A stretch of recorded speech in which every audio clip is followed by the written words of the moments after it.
Let's see how to add coming soon page in Hostinger. Log into your Hostinger Edge panel dashboard. Now from the left menu click on websites.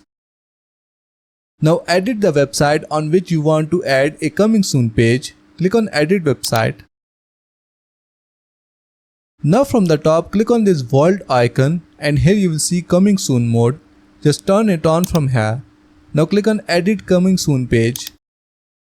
And now we can easily edit this page and add it to our Hostinger website. Let's say you want to edit this text, just click on this text and now you can easily edit it from here. If you want to change the social icons, you can do them from here. And if you want to change your coming soon page background, just click on section from here.